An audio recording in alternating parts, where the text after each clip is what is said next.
Bharat TV में वक्त हो चला है आज की बड़ी खबरों का। आइए फटाफट नजर डालते हैं आज की बड़ी खबरों पर। पहली जो बड़ी खबर सामने आ रही है वो आ रही है हरियाणा के मेवात जिले के कस्बा पिनंगवा से, जहां पर फर्जी पुलिस बनकर मेवाती युवक का बंदूक की नोक पर अपहरण कर लिया। उसके बाद से ही पूरे कस्बे में हड़कंप सा मचा हुआ है। आपकी जानकारी बता दें कि पापड़ा मोड़ पर रहने वाले हनीफ नाम के शख्स का अचानक से अपहरण हो जाता है और उसके बाद से ही लोग उन्हें ढूंढने और खोजने में लग जाते हैं। कई घंटे के बाद अचानक से हनीफ के बड़े बेटे के पास फ़ोन आता है और 20 लाख रुपए की फिरौती मांगी जाती है। लेकिन गनीमत ये रहती है कि कुछ देर बाद एक बार फिर फ़ोन आता है जिसमें पता लगता है कि हनीफ नाम का जो शख्स है वो बदमाशों और किडनैपर्स के चंगुल से बचकर थाने पहुंच गया है। यानी कि मेवात से किडनैपर्स उन्हें सीधा दिल्ली के वजीराबाद ले जाते हैं, जो कि परिजन बता रहे हैं कि वजीराबाद से कॉल आता है और वजीराबाद जो कि संगम विहार के पास में एक थाने में जाकर के हनीफ अपनी जान बचाता है। उसके बाद पुलिस प्रशासन उस जगह पर जाती है जहां पर उसे किडनैप कर रखा जाता है। लेकिन जब तक पुलिस पहुंचती है तब तक बदमाश वहां से फरार हो जाते हैं। खैर, पीड़ित परिजनों ने पुलिस को शिकायत दे दी है और पुलिस जांच में जुटी हुई है। और आइए अब बढ़ते हैं अगली बड़ी खबर की ओर, जो कि हरियाणा के मेवात जिले से आ रही है, जहां पर नूह घाटी में एक सड़क हादसा हो गया।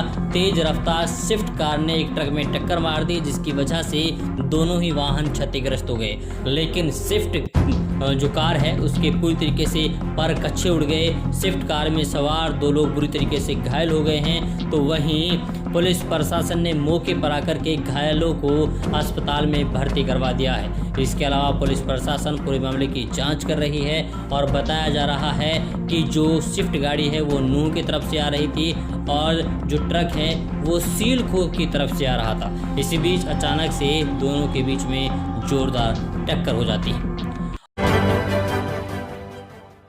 और आइए बढ़ते हैं अगली बड़ी खबर की ओर, जो कि हरियाणा के मेवात जिले से आ रही है, जहां पर जिला प्रशासन को 10 ऑक्सीजन कंसंट्रेटर सौंपे गए हैं सहगल फाउंडेशन की तरफ से। जी हां, आपकी जानकारी बता दें कि नूह जिले में कोरोना महामारी से निपटने के लिए सहगल फाउंडेशन ने अल आफिया अस्पताल मांडीखेड़ा को 10 ऑक्सीजन कंसंट्रेटर प्रदान किए, जिसको उपायुक्त शक्ति सिंह ने हरी झंडी दिखाकर रवाना किया।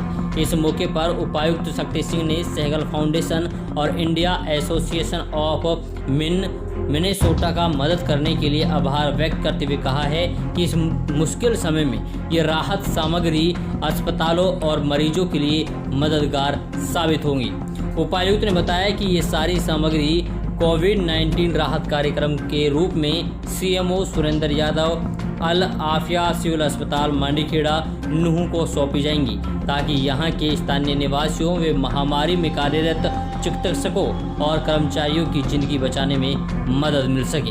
उन्होंने कहा है कि महामारी की भयावह स्थिति के चलते अस्पताल और डॉक्टर चिकित्सा उपकरणों के अभाव से जूझ रहे हैं, जिसे देखते हुए सहगल फाउंडेशन ने इंडिया एसोसिएशन ऑफ मिनेसोटा के सहयोग से कोविड महामारी के दौरान नागरिकों का जीवन बचाने में लगे कर्मचारियों के लिए प्रशासन का सहयोग करने का प्रयास किया है। सहगल फाउंडेशन ने ग्रामीण समुदाय के विकास के लिए पिछले 2 दशकों से निरंतर काम कर रही है।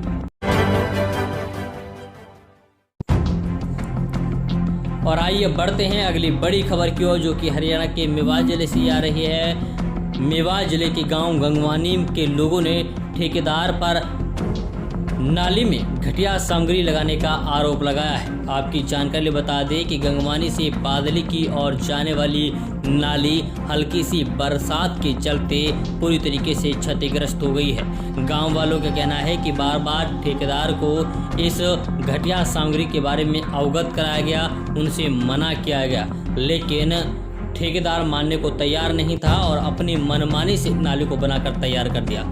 और हल्की सी बरसात जैसे हुई तो पूरी तरीके से जो नाली है वो क्षतिग्रस्त हो गई है।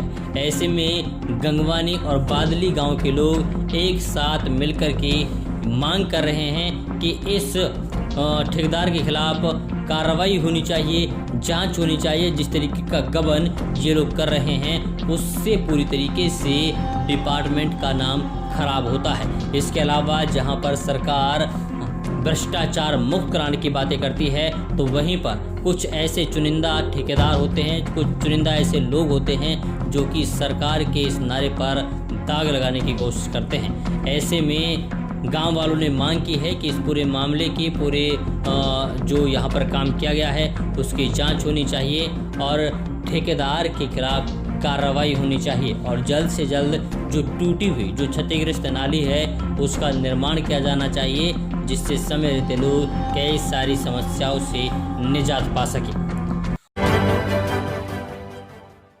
और आइए बढ़ते हैं अगली बड़ी खबर की ओर, जो कि हरियाणा के रेवाड़ी से आ रही है, जहां पर हैवानियत की सारी हदें पार कर दी गई हैं। जी हां, 10 वर्षीय बच्ची से सामूहिक दुष्कर्म किया गया, उसके बाद उसका वीडियो बनाया गया। 6 में से 5 आरोपी नाबालिग बताए जा रहे हैं। जी हां, हरियाणा के रेवाड़ी जिले में एक गांव में 10 साल की बच्ची से गांव के ही 6 आरोपियों ने सामूहिक दुष्कर्म किया। इतना ही नहीं, आरोपियों ने वीडियो बनाकर वायरल कर दिया, जिससे पीड़िता के परिजनों को वारदात की जानकारी मिली। वारदात में शामिल 6 में से 5 आरोपी नाबालिग हैं। बच्ची के परिजनों की शिकायत पर पुलिस ने मुकदमा दर्ज कर 5 नाबालिग आरोपियों को गिरफ्तार कर बाल सुधार गृह भेज दिया है, जबकि 6ठे बालिग आरोपी की तलाश जारी है। 5 नाबालिग आरोपियों की उम्र महज 10 से 13 साल के बीच, जबकि बालिग आरोपी की उम्र 19 साल बताई जा रही है। भारत टीवी में ताज़ा तरीन खबरों के लिए बस इतना ही। फिर होगी मुलाकात एक नए प्रोग्राम के साथ, एक नए मुद्दे के साथ। तब तक के लिए आप बने रहिए सिर्फ और सिर्फ भारत टीवी के साथ।